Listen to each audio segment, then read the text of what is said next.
Welcome inside this midweek edition of Big Ten Today, presented by Old National Bank. Rick Pizzo alongside Trent Meacham. And just when we think we figured out what's going on in the Big Ten, Michigan State going to start rolling. Maryland's really good at home. Indiana not built to come from a big-time first-half deficit. All three of those concepts completely blown out the window Tuesday night. Speak for yourself, Rick. I was kind of expecting these things to unfold last night. No, this is what makes it great, right? You don't know what to expect. 20-game conference season, 40-minute games.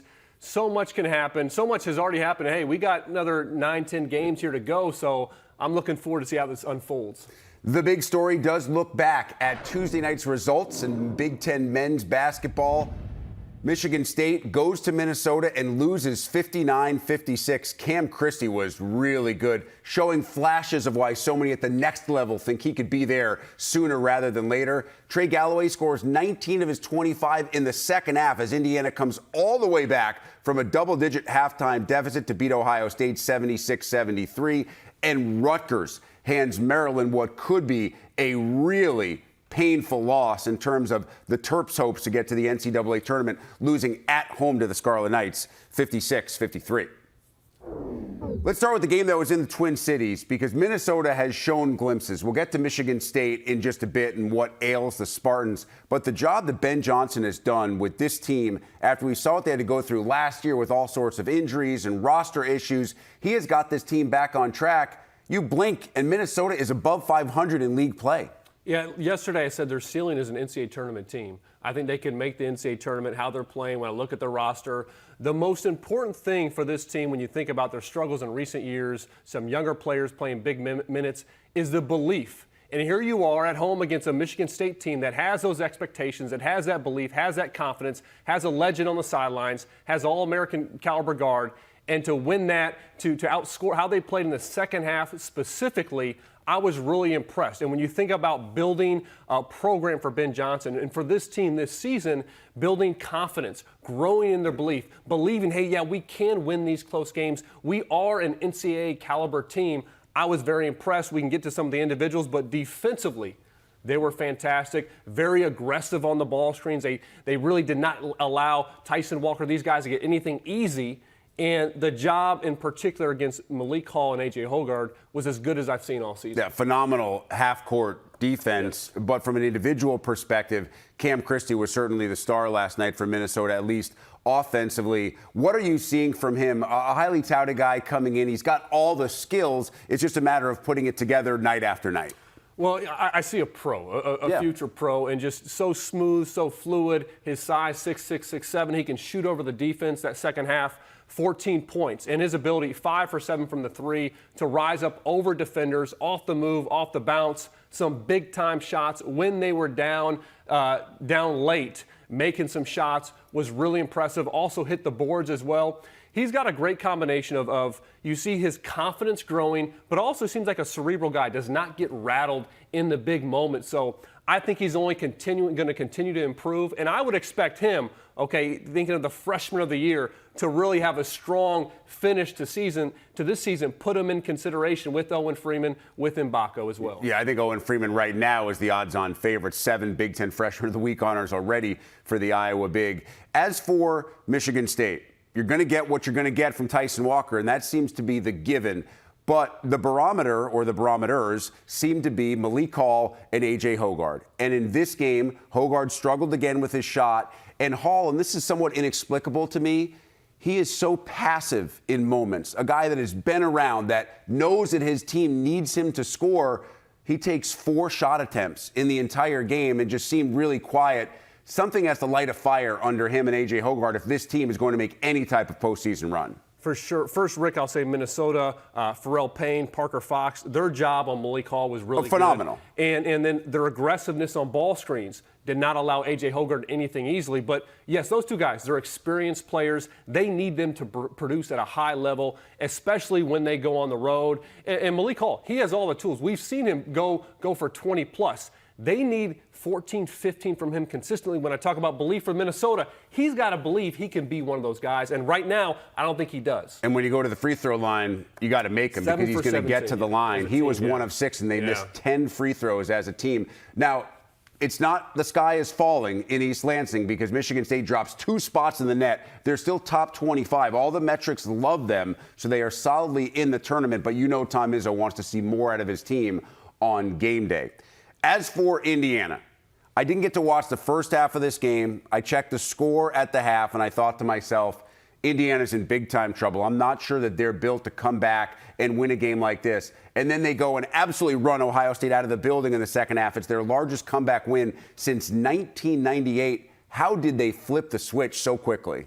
I was very impressed. It looked like they were dead in the water that first half. 47 points, though, almost 1.6 points per possession. They were very efficient, but I would go to their intensity, the level of urgency, how they got after it on both ends of the floor. The first half, it just simply was not there, especially on the defensive end. They picked up that intensity, that aggressiveness on that end of the floor. And then offensively, their ball movement, their player movement, how they get Trey Galloway coming off curls, whether it was off a pin down, ball screen, dribble handoffs. He was so good. I thought he single-handedly, with his energy, with his confidence, he single-handedly got them back into the game. So impressive. That second half, he had 19. Of course, Malik Renew, 26 and 14. He had 14 in that second half. Those two guys were a great duo, but it was really Galloway's, his just personally, I felt like his pride, was like, we're not going down like this. So give him a ton of credit. And then to finish the game, they're down by 2. Again, similar play. Him coming off a curl,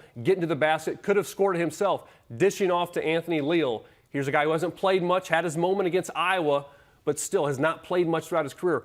Big-time shot for the senior to give him the win.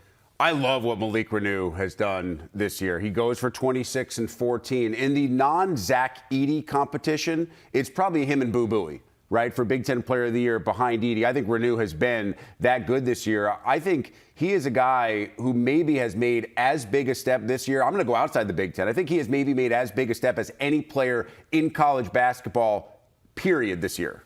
I would agree. It's been fun to watch his improvement. I think he studied under Trace Jackson Davis last year, similar lefty. He reminds me of a bit of a guy I played with overseas, Deshaun Thomas, former Ohio State player, Buckeye. led the Big Ten really scoring. Good player.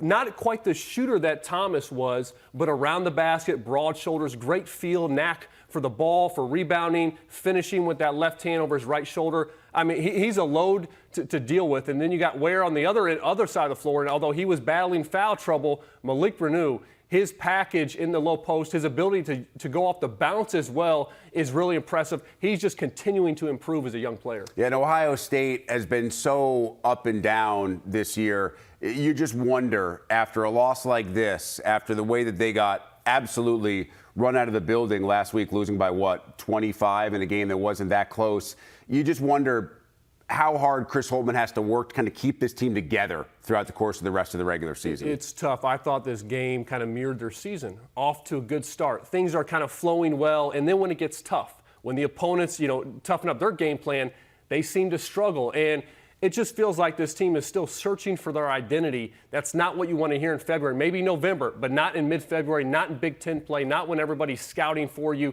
knows what to expect. They got to get grittier. They got to get tougher. They got to play with some pride. And I think that starts on the defensive side. Well, everything starts on the defensive side for Rutgers. And Rutgers gives up just 53 to Maryland on the road. The Terps are so much better at the Xfinity Center.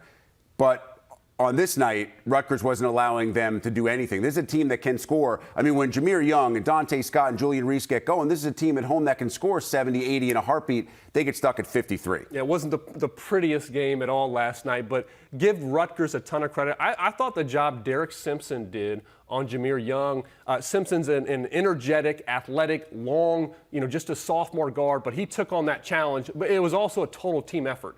Rutgers and Maryland, but in particular Rutgers last night, their help side defense. I mean, they were really strong on the help side. So Maryland and Jameer Young is seeing multiple long, athletic defenders. They did a great job of loading up on him, almost daring the other players to shoot. And it just felt like the others for Maryland, Harris Smith, Geronimo, Kaiser, whomever it was, just seemed hesitant, didn't seem quite confident taking their shots. But Rutgers defense, they're as good as it gets on that end of the floor. Mawat Mag, kind of a Swiss Army knife, doing so many different things. And then Jeremiah Williams now. It's like, hello, welcome to the Big Ten. And he's off to a great start. I think his experience and giving them another capable playmaker. Somebody can take the ball off the bounce, make some plays, made a couple critical buckets late. I just thought the game plan defensively that Steve Peichel and that staff employed was really interesting because Julian Reese usually gets double-teamed a lot down low. Now, I know you don't have to do that when you have Amori, who's such a good defender. They almost were saying, we're going to give Reese his. We know he's going to get 20 and 10. He ended up with 19 and 12. We're going to make every shot impossible for Jameer Young. 3 of 17. Yes, he finished with 16 points, but had to take 17 shots to get there. Dante Scott was 3 of 10. It's almost as if they said, we are going to shut down the perimeter. We're not going to worry that much about the paint and see how you deal with it. And obviously, Maryland didn't deal with it well enough.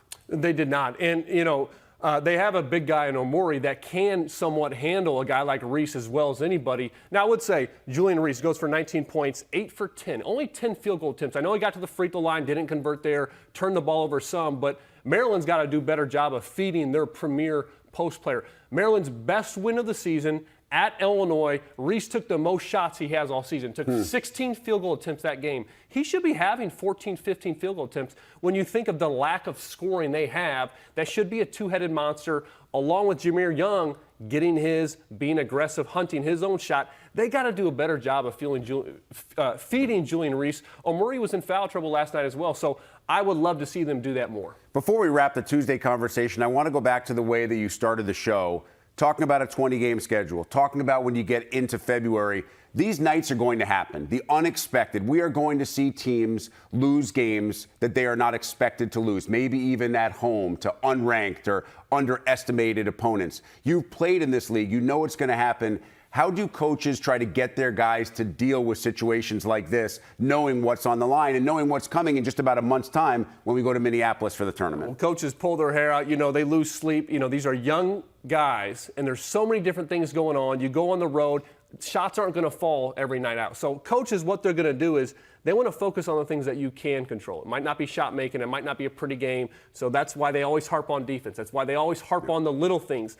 Those are the things that you can bring each and every night. And then I think coaches also know is it's going to require different players stepping up. Everybody's got to be ready. You look at a guy like Anthony Leal last night, continuing to coach him up, continuing to get shots up. You might think, why is he shooting? He's never even playing on the court. Why is he getting up extra shots after practice? Well, it's for games like that. And the coaches that continue to motivate, continue to speak encouragement and belief into these guys, that's what will help over the course of a long and grueling season. Because that's exactly what it is, and it's hard to believe as many games as we've seen and played and covered. Still have over a month before it wraps up and we get to Indianapolis. A lot can happen over the next 4 weeks. It is time for a quick break. Kizo back with Trent Meacham as we look ahead to those Wednesday games. Didn't get our stats department on this before the show began. I'm not sure we've ever had a matchup like this in Big Ten history, where both teams involved in one game each come off a week in which they played back-to-back overtime games. Nebraska beat Wisconsin,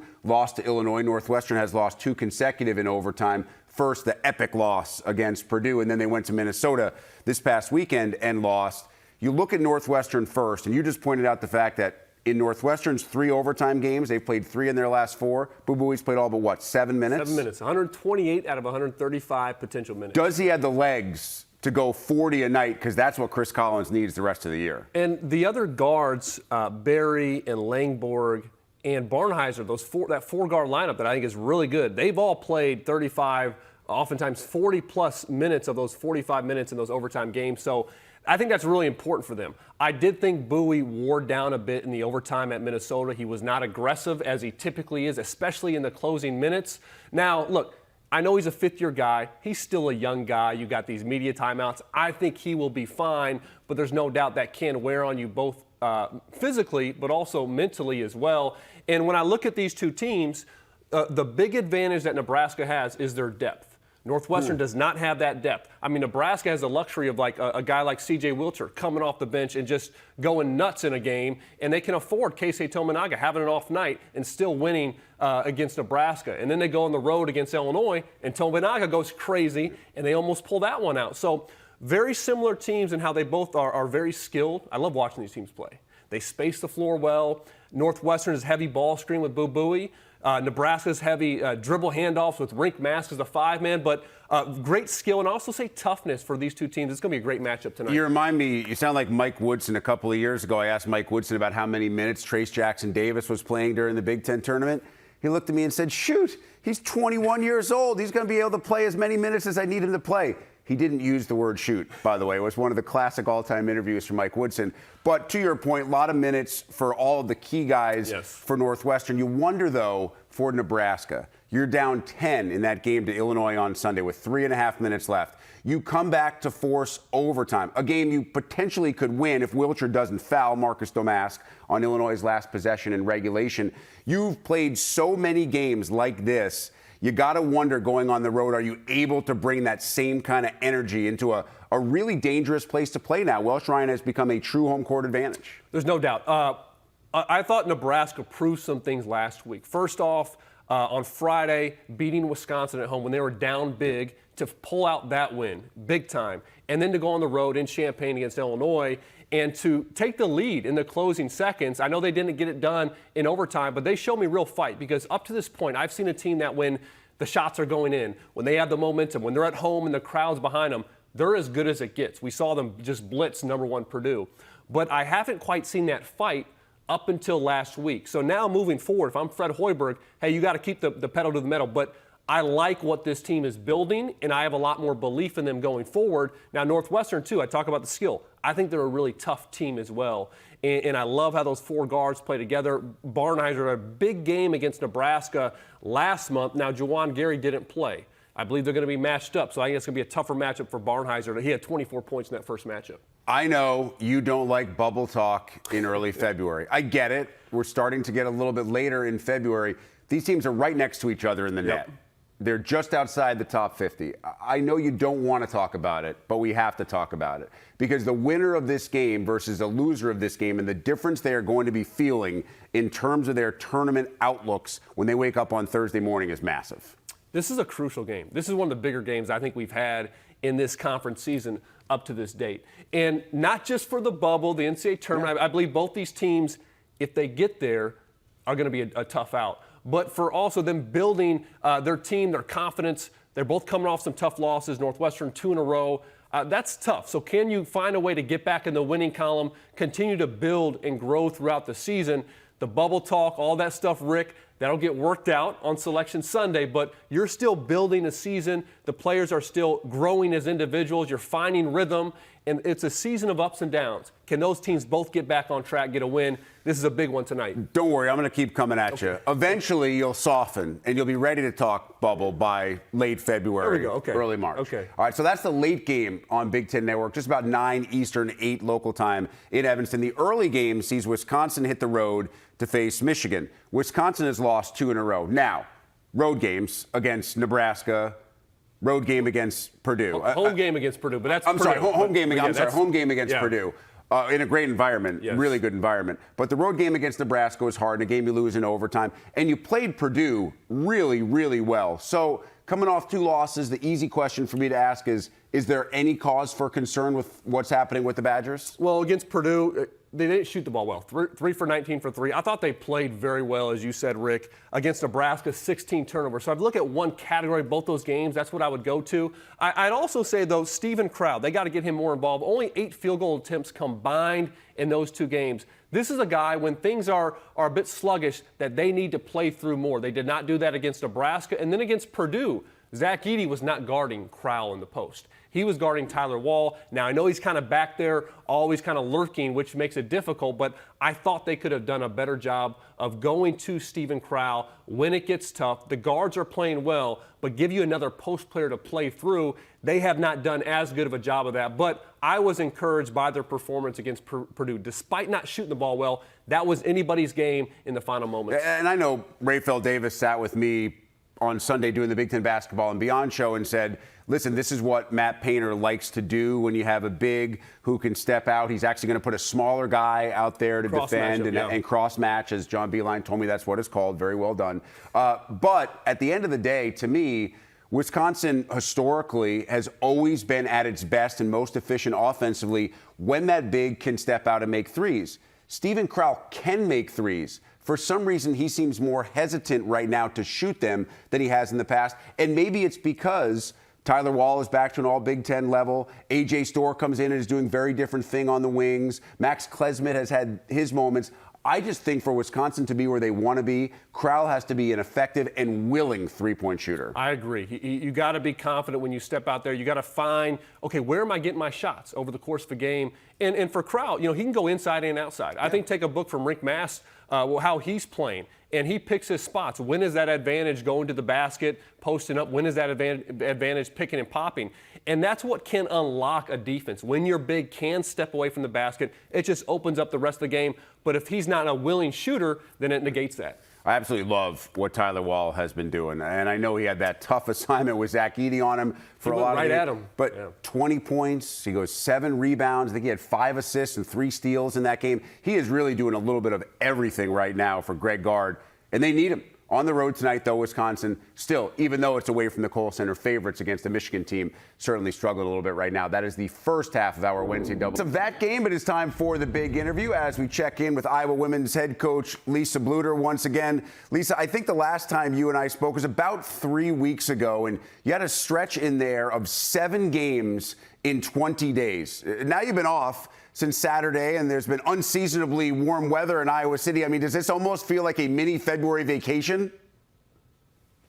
It almost feels like March. I mean, with the weather that we're having, it's beautiful. But not only that, I just feel like the intensity of the games that we've been playing in and the crowds that we've had, it really does kind of feel like March Madness right now going on. Not complaining, love the competition and love the just the excitement surrounding the games. You bring up an interesting point because I think one of the unspoken jobs that a coach has to do this time of the year is balance, keeping your team in rhythm when it's playing well, but giving them the needed rest. How do you approach that? Yeah, it's a little bit easier with a veteran team like ours.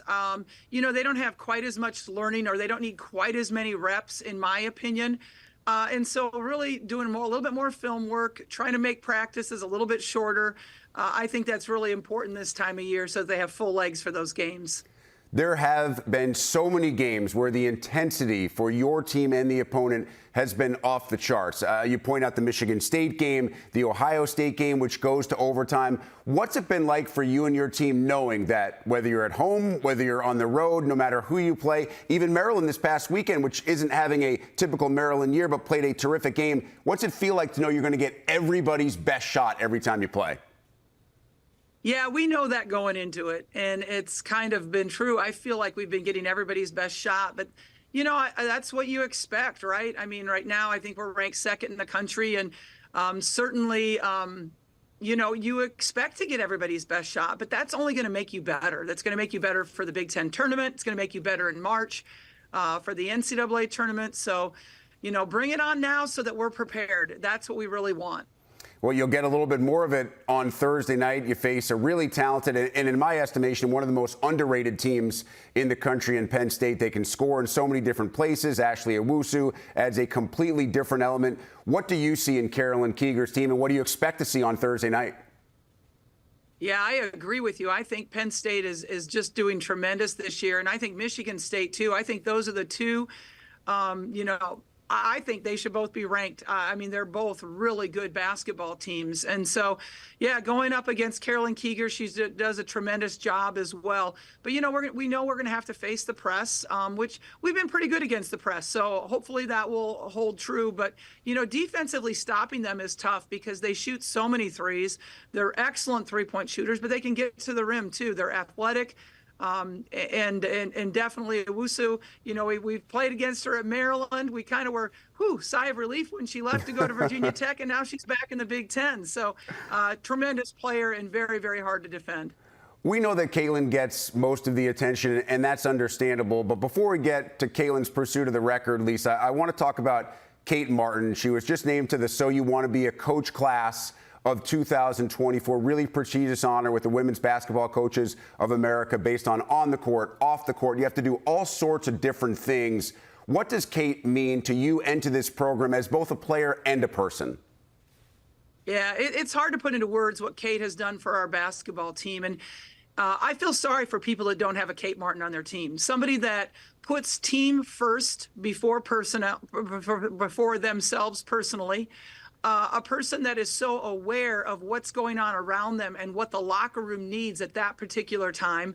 A person that's unafraid of holding people accountable, which a lot of young women are afraid to. They don't want to make enemies, right? But I think everybody has so much respect for Kate. They listen to her. They see how hard she works. They see how much this team means to her. She's going to be a great coach, and I'm going to do everything in my power to keep her here at Iowa. Lisa, there were some interesting comments this week by Kelsey Plum, who Caitlin Clark is now only 65 points away from tying, and talking about her pursuit of the record. And she actually said it was one of the most overwhelming and stressful times in her life. She doesn't look back on it with a lot of joy because it was more stress than it was happiness. I watch Caitlin play. I don't see any of that. It seems like she's truly trying to enjoy every moment of this run. What about her has allowed her to approach this in that way? Everybody's different, right? Every person reacts to pressure differently. Every person handles, these kind of moments differently. I cannot believe the maturity that Caitlin has handled this with. And I'm not saying that Kelsey was immature. I respect her feelings very much. But I think that Caitlin, first of all, has a great support team around her. I believe her confidence just lets her know that she's going to break the record. And quite honestly, this hasn't been a burden to her. She's just coming in ready to bust it down. And I love that attitude with Caitlin. How much, if at all, have you allowed yourself to think about what that moment will be like for you when she scores 66 more points? I haven't spent a lot of time thinking about it, to be quite honest. People have to keep reminding me how many points because I don't keep track of it. And I'm not sure. I haven't thought about it much. I think when the season is over, and you have a little bit more time to reflect, it'll be meaningful. But right now, it's just like prepare, right? We got Nebraska next. We got Penn State and Nebraska this week, and that's all I'm worried about. Lisa, this pursuit also allows us to remember how good the players were that Caitlin is passing. And she just passed Kelsey Mitchell to become the all-time Big Ten scorer. And I know you coached against Kelsey throughout her time at Ohio State. What do you remember about her game? Oh, my goodness. I mean, that's another one you just breathe a sigh of relief when she was gone because she was such an amazing offensive player. Hard to guard because she could guard, score at all the three different areas and just a superior athlete. But I also, got the pleasure of coaching against Jackie Stiles, who was just as good of an offensive player, amazing in the Missouri Valley Conference. And so it's an amazing accomplishment. Again, I don't know that we fully have grasped, how significant this is yet, just because we're trying to put one game, just win the next game. Lisa, how crazy is it to think, did you ever envision that you'd have a player or that there would be any player in women's college basketball that could draw so much attention that there would be a network that places a camera, in this case the Caitlin cam, on one player for everything that she does or doesn't do throughout the course of an entire game? Yeah, no, that would never happen. I never thought that would happen. That and alone would probably really affect a lot of players' performances. And again, that just goes to Caitlin's just concentration on the court, not to worry about things outside of what's happening within the court lines and just focus on her play. And I think that would really probably hamper a lot of people or make people self-conscious, but not Caitlin. Lisa, let's finish with a big picture conversation about what this means for not just women's basketball, but for women's college sports in general. The timing of Caitlin, the rise of your sport, the visibility and popularity of sports like women's volleyball in Nebraska, putting 100,000 people inside a football stadium. Has the concept of what we thought possible for women's college sports changed forever? I hope so. And I think it's going to keep growing. I think we're seeing now the effects of Title IX finally, and that these women that are now mothers and grandmothers actually had a chance to play, and they value the game and they know how significant it is to their development personally and professionally. So I think we're seeing, because of TV and because of coverage like yours, Rick, that we're seeing that fathers are understanding my daughters need good role models, and they're here. This Iowa basketball team has amazing role models. I think because of the exposure the Big Ten Network, first of all, gave us, several years ago, people started to see the joy that this team played with and the quality of play that people weren't seeing before. So I credit a lot of things. I credit Title IX. I credit the style of play and the quality of play that women's basketball has right now. But I also I credit the media exposure that has, exposed people to this great product and these unbelievable women.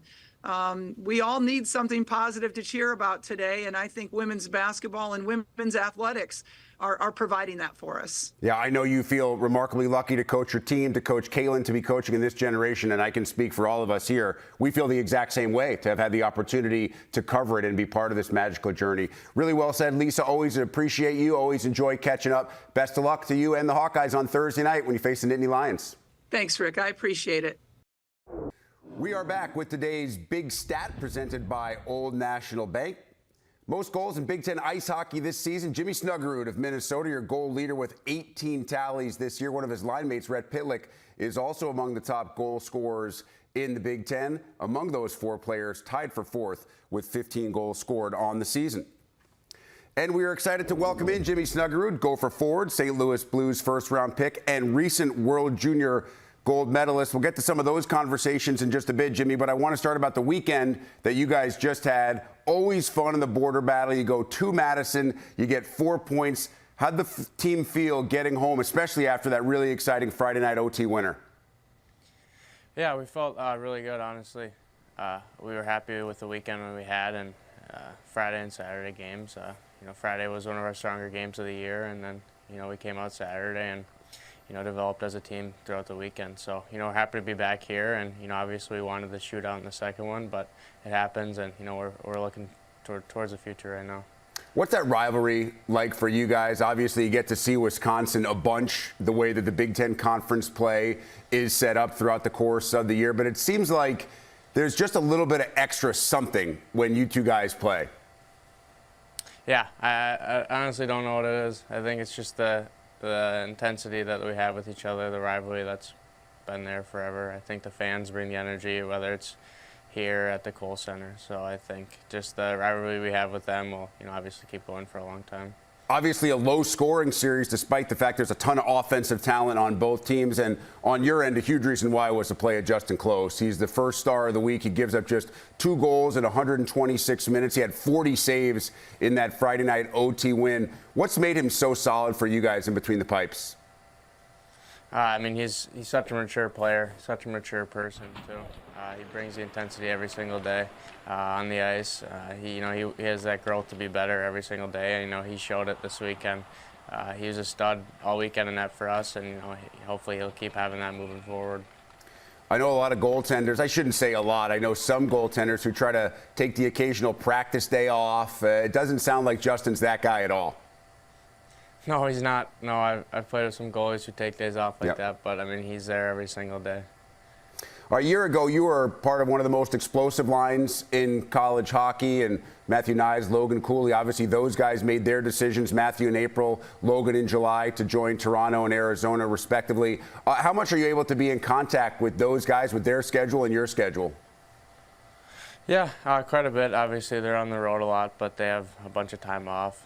They just had their All-Star break, so Nyes was back for a little bit here. It was nice to talk with him about how his year is going and how Toronto's been. But I'm in close contact with Cools most of the time. It's nice to hear from him and his side of his life and what he's been doing. But it's just nice to communicate with those guys and how their lives are going. What do they say about maybe the biggest difference in making that jump to the NHL? Yeah, obviously the pace of play. It's a business, it's a man's league. I think just kind of bringing it every single night, and you play every other night, 82 games a year, so it's a lot more hockey and it's a lot more intense for those guys. So I think just kind of the man's game part of that side they have. Now, I know you spent a lot of time lately on this line with Pitlick and Moore. We talked about Rhett being one of the top goal scorers in the Big Ten as well this year. I think the three of you guys are among the top 4 in points on your team. Oliver had a terrific weekend this past weekend against Wisconsin. What's that connection been like on that line this season? Yeah, it's been really fun to play with those guys. I mean, they're two jitterbugs on the ice, I would say. They're up and down, buzzing throughout the whole game. They have the most energy of guys I think I've ever played with. So, they make really strong plays, and they're strong players, and, they both can score and make plays. So it's been really fun to play with them this year. Jimmy, I know your focus is on this season right now before you have to make your own decision. I'm curious, how much are you still motivated by? How much do you still think about the OT loss to Quinnipiac last year? A lot. I think it's a motivational factor in every game we play this year. I think about it. I've seen it before. I think just that kind of piece of my life motivates me every day to wake up. Losing that game was a huge loss for not just me, but everyone on that team. I think if you learn from it and use it as a motivational factor like guys on our team have been doing, I think it does nothing but helps us. You got 4 regular season games left at Mariucci. You got a couple against Penn State, you got a couple against Michigan to end the year. With what could potentially be looming on the horizon for you, how much are you trying to make sure you kind of soak in every minute, especially those games at home? Yeah, I think soaking in every single piece I can. Obviously, I don't know what's going to happen at the end of the year yet, but soaking in what the fans bring every game in the student section. It's been really cool to see what they've done this year and last year. So, like you said, just kind of living in the moment and not worrying about that yet is something that I've been doing. Obviously, one of the great moments for you and all the guys in this team was the ability to go to the World Juniors over Christmas break. You win the gold. You grab the attention of a lot of folks with a hat trick in 13 minutes, I believe it was, against Switzerland. You got to play against a bunch of other St. Louis Blues prospects. What was that experience like for you? It was insane, honestly. Just the team we had there was so special, and we obviously took it all the way. And to see all the other Blues prospects, putting up good numbers at the tournament is so special, and to see the future of St. Louis. But to win that gold is so special for my teammates and I, and see Gophers, 4 Gophers there too is so cool. Now, we just showed a piece of video from a shot and a goal that kind of went viral, the power play goal against Finland and the one-timer, and it went viral for a couple of different reasons. First, I want to talk about the shot, and obviously you as a prospect, a lot has been talked about the fact that your shot is NHL ready. How did you develop this shot? Yeah, I think just a bunch of work off the ice, taking shot after shot whenever I can in the shooting room, on the ice. I think taking one-timers after practice, just kind of where it came from is a lot of practice, and eventually it just kind of became a staple in my game, and I'm still working on it to this day. And part of the reason that it became so viral was not just the goal, but as you know, I think TikTok described your dad having dad sellies that were on point. You said it's just a typical dad reaction because he's been there, he's done that. He's a little bit more chill than everybody else in the arena. But for a typical dad reaction, is that your dad or any dad who watches their son play hockey at the highest level? Honestly, I don't know. I think most dads' probably reaction is pretty calm, but my dad has always kind of been like that. It's just a settle, kind of Sally like that. He's just happy to see him do that, but I think that's most dads silly. That's awesome. What's his influence been like, obviously, with his career as well, and the ability for him to share things with you that maybe other players don't have? Yeah, I think his influence on me has been, mostly optimistic and motivational and characteristic words. I think his biggest piece to me my whole life has just been to live in the moment, and I think there's no bigger time to live in the moment than this year. So just kind of having him by my side throughout the whole way has been, really special, and, he's experienced all these things. So to have him, right there, pushing me through it has been pretty huge. And who knows, maybe somewhere down the road, 25 years from now, when your son is playing at that level, you know how to make sure the dad sellies are on point when he's scoring big-time goals. Yeah, no, after seeing that video, I know exactly what to do. Jimmy Snuggerud, Minnesota's outstanding forward. Jimmy, we appreciate the time. Best of luck this weekend against Penn State when the Nittany Lions come to Mariucci. Yeah, thank you very much. Few minutes left here with Trent Meacham. I'd say that Caitlin Clark qualifies as a pretty good guard, pretty good scorer overall. You want to talk Big Ten guard play on the men's side and how maybe this year is different than years past and why that could be a good thing for the league come tournament time. First off, think about in years past, it's been Luka Garza, Kofi Coburn, Hunter Dickinson, Trace Jackson Davis. There's been we've had a plethora of great dominant big men. This season, it's a bit different. I know Zach Edey's still there with Purdue, but when I look across the board, whether it's teams at the top or the bottom, I think almost every coach feels very good about who's leading their team from the point guard position. I'll start with Purdue because they're at the top of the standings, they're in the top of the country, and I look at Braden Smith from freshman to sophomore year. This was a weakness maybe last year when you have a freshman PG. Now their guard play, in particular the point guard play, is a strength. Almost, 4.5 assists to 7.5 assists, scoring the ball more. So I start there, but across the board, the point guard play in particular is a strength of this league. You want to point out Tyson Walker, but for an interesting reason. You'd like to see him maybe with the ball in his hands more. Maybe not playing pure point guard because that's A.J. Hogarth's position, but a little bit more often. Yes, he's their most talented player, their best scorer. They can struggle scoring the ball at times. Give him the rock and let him go to work with the ball in his hands. He's good coming off down screens, but look, those are tough shots. Sprinting off down screens at 6 feet tall, rising up, making those. He can do it. I'd like to see him get to work, though, have the ball in his hands, get in a rhythm that way as well. How about Marcus Domask? Because I find him to be one of the more intriguing guys. When Terrence Shannon was out with suspension, he knew he was the alpha, and he lit it up. Now he's still a dominant player, but sharing time with Terrence Shannon. How do they run this out throughout the course of the rest of the regular season and in the tournament? Yeah, Rick, and I would look at Illinois overall, the question coming into the season, who's the point guard? Who's it going to be? And it's kind of been, they've said Ty Rodgers. Well, I don't look at him as their point guard. Maybe it's been by committee, but Marcus Domask has been the guy. We see him making plays with the ball in his hands for himself, for teammates. He's the guy that I look to that really is their playmaker. He's the guy when they're down by 1 against Nebraska, who gets the ball, who takes up the court, makes a play, gets to the free throw line. You only converted 1, but sent it to overtime. He's the 4th leading scorer in conference play, over 20 points a game, 4.5 assists a game.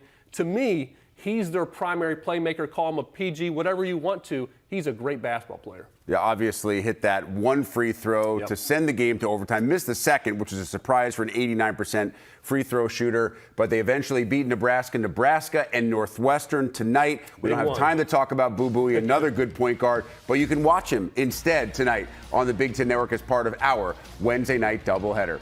And that'll do it for this edition of Big Ten Today. For Trent Meacham, I'm Rick Pizzo. Enjoy the night of hoops. We'll see you again right here on Thursday.